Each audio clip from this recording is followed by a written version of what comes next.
Olá de novo. Bom, hoje nós vamos falar sobre a nossa primeira aula de realmente da parte gramatical, né, para que vocês possam formular frases. É necessário aprender os pronomes que são pessoais e o que leva a função de sujeito e a função que leva objeto.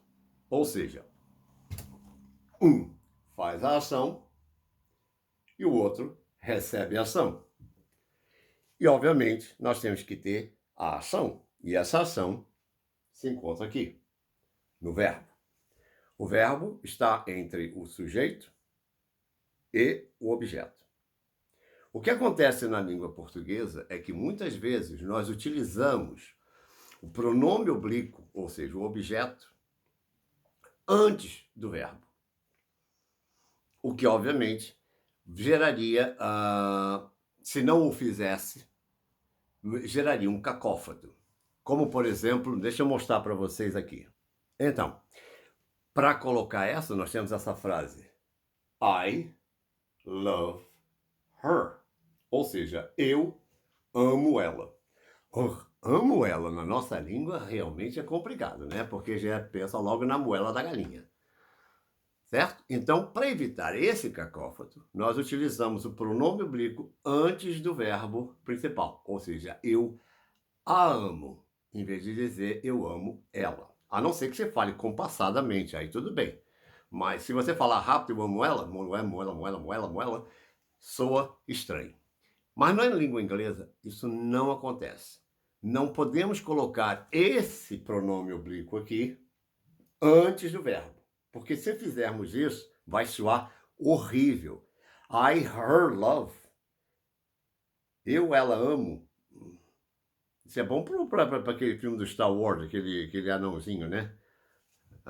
Mas, dentro da nomenclatura, não funciona dessa forma. Então, nós precisamos colocar o que é o sujeito e os objetos. Eu vou colocar uma lista agora do que é verbo, o que é sujeito e o que é objeto, para que vocês possam entender melhor. Então, aguarde um minutinho. Bom, então nós temos os pronomes aqui colocados. Deixa eu mostrar para vocês.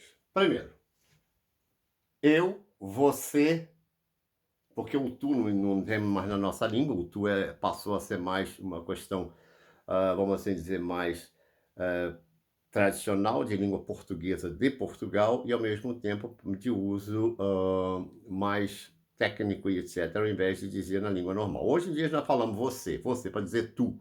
Tu é mais, apesar de ser informal, virou mais formalidade. Portanto, eu, você, ele ou ela, nós, vocês e eles. No inglês nós temos I, que eu coloquei aqui do lado, a pronúncia, I, you, he, she, it, we, you and they. Essas primeiras partes daqui de cima, elas são singulares. Portanto, nós usamos o it para singular. O it é usado para... Muitas pessoas acreditam apenas que é para objetos e animais, o que não é real. O it é usado para animais que nós não conhecemos o gênero do animal.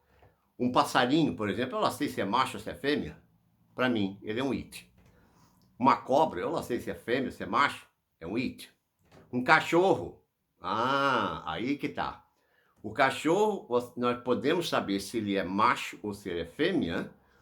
Então, se ele for macho, apesar de nós podermos dizer it, para generalizar, nós utilizamos he ou she no caso de macho ou fêmea.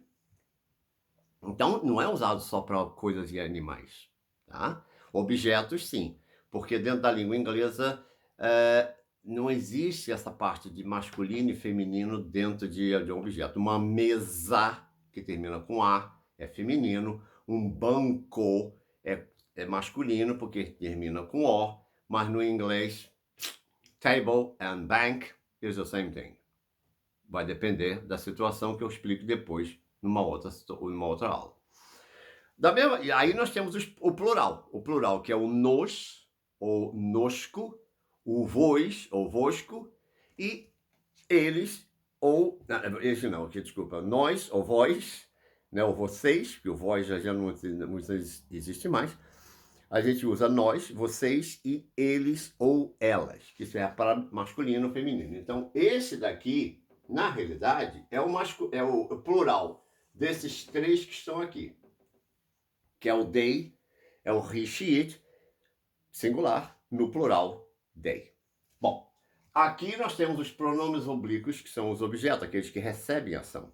Então, nós temos o menimigo, né? Menimigo. Ah, vem comigo, traz para mim. Né? O menino, aqui nós temos um mim também, né? Então, traz para mim. Tá? Ou vem comigo.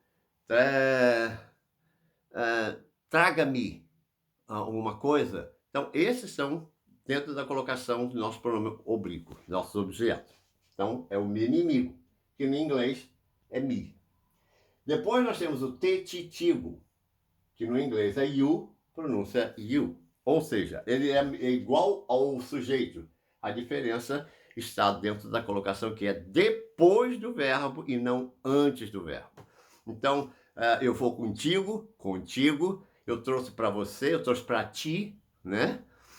Eu te conheço, então eu te amo, e assim sucessivamente, dentro da colocação que a gente usa para evitar o cacófato também dessa forma. Nós utilizamos ela antes do verbo, mas no inglês é sempre depois.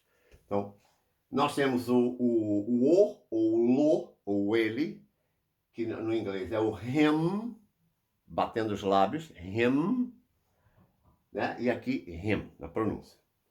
O a, o lá, ou ela, que é o her, para cima, her, né? A pronúncia é her, porque se você falar hair, vira cabelo, porque eu não tenho, lógico. Mas hair, não, é her, como se estivesse gargarejando uma água, ok? Her. E nós temos o it, que é igual ao próprio it aqui, que quer dizer ou a, ele ou ela, tanto para masculino ou feminino, dentro dessa conotação it aí. Então, e no plural nós temos o nós, ou o nosco, que é o us, para cima, não as, mas us. E nós temos o you, que é o vos ou vosco, que é o you, que é o mesmo que é o sujeito, mas difere dentro da colocação. E temos o them, batendo os lábios. Os, as, los, las.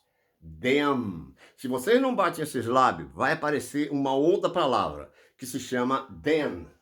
Then, que quer dizer então, ou depois. Então, esse é com N. Então, then, a boca aberta. Them, eles ou elas. Um M, bilabiais ou lingodentais, depende da situação da palavra. Se vocês usam ela, pronunciam ela errada, as pessoas vão entender errado. Aí vai dizer, beg your pardon, please, could you tell me, what did you say? Oh, I'm sorry, I didn't understand. Obviously, porque eles não entenderam a palavra que você utilizou. Tudo é uma questão de audição. Vocês podem conviver com um americano, com um britânico, e, obviamente, às vezes não entendo, mas eu não consigo entender nada. Claro, não consegue porque o ouvido não tá habituado.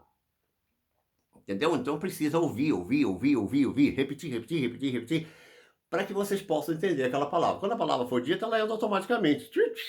Entra no cérebro e sai lá do outro lado. Entendeu? É assim que se faz. Bom, muito bem. Aí existe uma outra situação que vocês precisam entender. Quando eu digo, por exemplo, I love her, significa que eu a amo, eu amo ela, eu nunca posso dizer I love she. Esse she daqui não é objeto, ele é sujeito. E, portanto, está errado vocês dizerem I love she. Eu tenho que dizer I love her. Eu a amo, eu amo ela. Entendeu? Que é justamente essa colocação para vocês poderem entender a diferença de uma para a outra. Então, cuidado na utilização. I love she. I love her. Ok? E a mesma coisa se coloca ao contrário. Como você dizer, ela ama eu? Ou você vai dizer, ela ama a mim? ou ela me ama. Então ela vai colocar dentro da mesma forma. Você vai dizer o que? She loves me. Esse assim depois eu ensino, tá? She loves me. Ou nunca eu posso dizer she loves I. Esse I estaria errado, porque eu não posso dizer ela ama eu. Todo sujeito, ele é necessário o verbo do lado. Sempre. Quando eu tenho um sujeito, eu automaticamente tenho que ter um verbo. Se eu não tiver um verbo, não é sujeito. Entenderam? Então, aqui nós temos eu amo, I love. Então, temos o sujeito e temos o verbo. Esse verbo está colado com o sujeito. O objeto está depois. Perfeito? O objeto está aqui. Então, o objeto está depois. Se eu não coloco um verbo, ou eu coloco uma outra palavra, vai sair errado. Entendeu? Só para vocês entenderem. Então, repetindo mais uma vez, I, you. I é fácil lembrar, né? I. Machuquei minha mão. Então, I. Então, you. É só botar o dedo na frente do cara que você vai lembrar. You. Ri. Quando uma mulher vê um homem, o que ela faz? Ela ri. Quando ela vê uma outra mulher, ela diz, she, lá vem a outra. Ok? We, como francês. You, again. E they. Eu dei, vocês deram, tudo bem, etc. Não importa, mas é they. Eles. Eles, não eu. Entenderam a situação? Ótimo. Muito bem. Então, esses são os pronomes pessoais do caso reto e do caso oblíquo, ou seja, sujeito, objeto, que tem a função de sujeito e tem a função de objeto. Um faz ação e o outro recebe ação. Ok? Então, esses são os pronomes que vocês precisam ter em mente. Um erro colocado, ela soa muito estranho e, obviamente, às vezes não perceptível pela pessoa que fala a língua inglesa, ok? Então, por hoje é só. A gente falamos de outra aula mais tarde, que seria a complementação entre os pronomes, que ainda são pronomes, e também são os adjetivos possessivos. Mas eu volto daqui a pouco mais, numa outra aula, ok? Vejo vocês até lá. Pratiquem, pratiquem. Ah, muito simples. Outra coisa. Pega o verbo, qualquer verbo que vocês quiserem. Comer. Tá? O verbo comer. Então, vocês pegam o verbo comer. I eat. Eu como. Sujeito, verbo. Quem pratica? E o verbo da ação. Ação, o sujeito da ação e a ação. Eu como. Eu bebo. I drink. I drink. Tá entendendo? Então, é simples, simples, simples, simples. Então, essa é a primeira colocação que eu vou ensinar. Depois eu ensino o resto. Até mais para vocês, guys.